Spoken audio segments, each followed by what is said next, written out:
Hai semua, khabar? Sekali lagi saya Mahadewan, saya seorang peguam beramal di Tertuan Jedib Hari dan Jamil.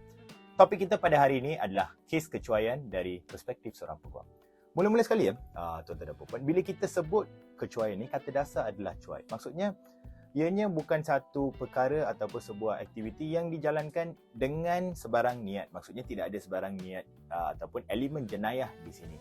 Sebab tu kita kata kes kecuaian, dan bila kita kata kes kecuaian, tindakan ini biasanya akan difailkan di kes, maksud saya akan difailkan di mahkamah sivil. So itu adalah kes yang melibatkan kes kecuaian. Okey, mula-mula sekali. Bila kita kata kes kecuaian ini, apa jenis-jenis kes yang kita boleh kategorikan sebagai kes-kes kecuaian? Kes-kes kecuaian ni paling utama sekali di Malaysia sekarang ni, kes paling banyak kes kemalangan. Kemalangan adalah bukan sesuatu yang dirancang atau dijangkakan, oleh yang demikian ianya adalah salah satu jenis kes kecuaian yang berada di luar sana. Kedua adalah tindakan-tindakan di mana kita menyaman ataupun pihak orang awam menyaman seseorang badan ataupun seseorang ahli profesional. Contoh, peguam boleh disaman, doktor boleh disaman dan sebagainya.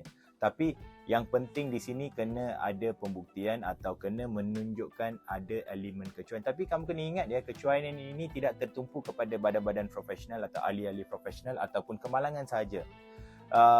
Kecuaian ini boleh jadi apa jua rupa sahaja.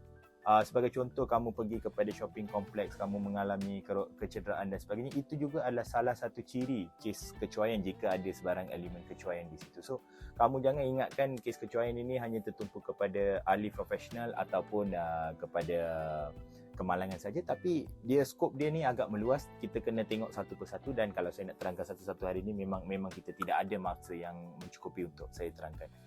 Kedua, bila kita kata ada kecuaian ini kena mengakibatkan satu kerugian. Itu penting. Jangan kita kata kecuaian, automatik kamu ada satu kes. Tak ada.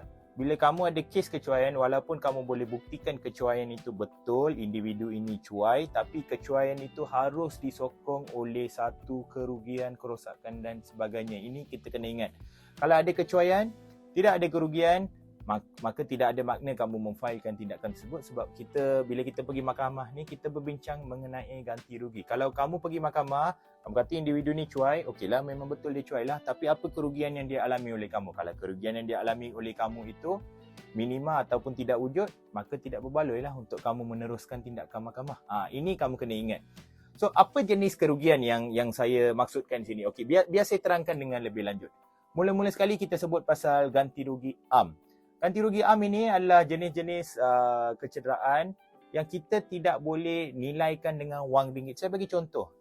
Sekiranya saya sekarang ni mengalami satu kecederaan, ekoran kecuaian oleh sesiapa, saya patah tangan katakan.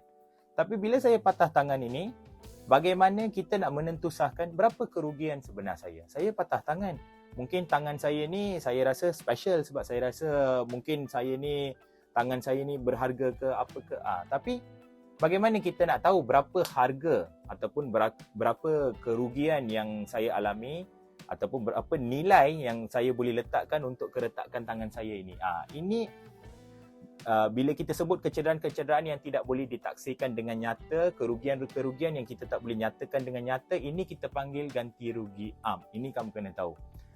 So, tapi apa cara taksiran dia? Itu ada cara taksiran, tapi itu peguam akan terangkanlah bila kamu buat tindakan dan sebagainya. Peguam akan terangkan berapa nilai dan sebagainya, bagaimana nilai itu dicapai. Tapi benda ni adalah sesuatu yang sangat subjektif. Sebab tu kita kata ganti rugi am. Sebab mungkin untuk saya tangan patah mungkin RM10,000, mungkin untuk orang lain tangan patah mungkin RM20,000. Senilai ni akan berbeza-beza. So, saya kalau boleh, saya tidak cenderung untuk menasihati anak peguam untuk kata, kalau patah tangan banyak ni, kalau patah ni banyak ni. Kita tak boleh sebut sebab nilai itu akan berbeza-beza mengikut individu. Ini semua kena faham lah.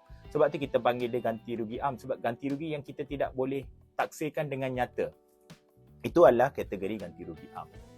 So, bila kategori seterusnya ni, saya akan masuk kepada ganti rugi khas. Tapi ganti rugi khas bukan khas apalah. Maksudnya ganti rugi yang kita boleh kira secara spesifik. Contoh, bila saya patah tangan ini, saya tak dapat pergi bekerja. Mungkin 6 bulan saya menganggur, saya tak ada kerja, gaji saya tidak dibayar. So, bila gaji saya tidak dibayar, kerugian saya ni boleh dikira dengan nyata, boleh dikira dengan spesifik. So kita tahu berapa jumlah sebenar yang saya rugi secara terperinci dan tepat kita boleh tahu. So kerugian-kerugian jenis sedemikian rupa adalah kerugian yang kita akan sebut kerugian khas. Kerugian yang boleh ditaksirkan dengan nyata. So kerugian ini, yes, peguam boleh menasihati kamu dari segi undang-undang berapa kamu boleh tuntut. Itu untuk kerugian khas, peguam boleh nasihati kamu. So mungkin kamu kehilangan kerja atau kamu ada kos tambahan untuk membaiki kenderaan atau kamu mendapatkan rawatan, kos-kos perubatan dan sebagainya. Semua ini kamu boleh tuntut. Dan semua ini boleh ditaksirkan. Kerugian yang seterusnya ni adalah kita panggil ganti rugi teladan. Ini saya kena sebut sedikit lah. Ganti rugi teladan ini secara prinsipnya adalah diberikan untuk memberi ataupun supaya orang yang buat salah ni, orang yang cuai ni, kita nak ajar dia satu pengajaran. Kita nak bagi dia satu pengajaran. Sebab tu kita gunakan perkataan teladan, ganti rugi teladan. Sebabnya orang tu terlalu cuai. So kita bagi ganti rugi teladan, maksudnya bukan saya lah. Maksudnya hakim bagi award untuk ganti rugi teladan untuk memberi satu message yang jelas kepada orang awam supaya kecuaian yang sedemikian rupa, kecuaian melampau yang sedemikian rupa tidak akan hanya dipampas oleh ganti rugi am dan khas, tapi juga akan diberikan ganti rugi teladan yang ekstra. Tapi kamu kena tahu, mahkamah jarang-jarang sekali memberikan ganti rugi teladan, melainkan ianya adalah kecuaian yang amat melampau dan sangat khusus. Ini kamu kena tahu. So kamu jangan dengar cakap saya, ingat ganti rugi teladan ni kamu boleh tuntut. Oh, saya nak ajar dia tuan. So saya nak claim 100,000, saya nak claim 200,000. Bukan. Itu bukan cara dia. Mahkamah akan menilai semua sebelum menentusahkan sama ada wujud elemen ganti rugi teladan atau tidak. Ini mahkamah akan putuskan. Ini kamu kena tahulah. Sebagai contoh, pada kebanyakan kes-kes insurans, kes kemalangan dan sebagainya, mahkamah tidak akan memberikan ganti rugi teladan sebab yang bayarnya adalah pihak insurans. So kamu nak ajar insurans ni satu pengajaran ke apa ke ni, tak bawa maksud sebab yang cuainya orang lain, yang bayarnya orang lain. So sebab tu biasanya dalam situasi sedemikian rupa ganti rugi teladan tidak akan diberikan.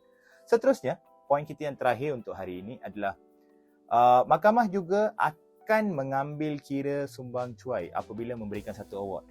Maksudnya mahkamah tidak akan putuskan. Maksudnya kalau berlaku satu kemalangan sekarang ni lah saya bagi contoh. Kalau mahkamah bukan akan memilih siapa yang dapat duit, siapa yang betul, siapa yang salah. Tak, mahkamah akan tentukan sama ada individu yang kamu saman ini adalah betul-betul salah 100%. Kalau individu ini didapati salah 100%, kamu akan dapat 100% tuntutan kamu. Tapi kalau mahkamah dapati kamu pun sama-sama salah, kamu 50%, dia 50%. So maksudnya kamu hanya akan dapat separuh daripada tuntutan kamu. So mahkamah akan putuskan berapa peratusan sumbang cuai dan pampasan yang akan dibayar kepada kamu adalah berdasarkan kepada peratusan sumbang cuai tersebut. Ini kamu kena tahu. So kamu jangan ingat kamu menang, oh saya tak dapat 100%. Memang kamu tak akan dapat sebab kita kena tahu berapa peratusan yang salah pada kamu dan berapa peratusan salah pada pihak lagi yang kamu tuntut itu.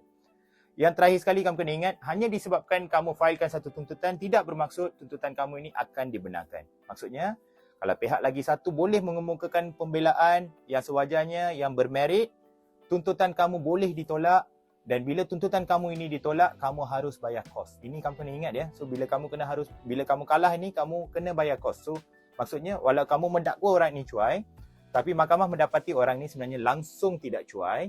Kalau dia cuai 10% pun dia kena bayar kamu. Tapi kalau mahkamah mendapati individu ini langsung tidak cuai, kamu kena bayar kos tindakan. Itu kamu kena ingatlah. Sekian saja daripada saya. Semoga apa yang saya sampaikan hari ini dapat sedikit sebanyak membantu tuan-tuan dan puan-puan. Macam biasa, jika ada sebarang pertanyaan, sila hubungi saya dan semoga kita berjumpa lagi dalam episod yang akan datang. Terima kasih.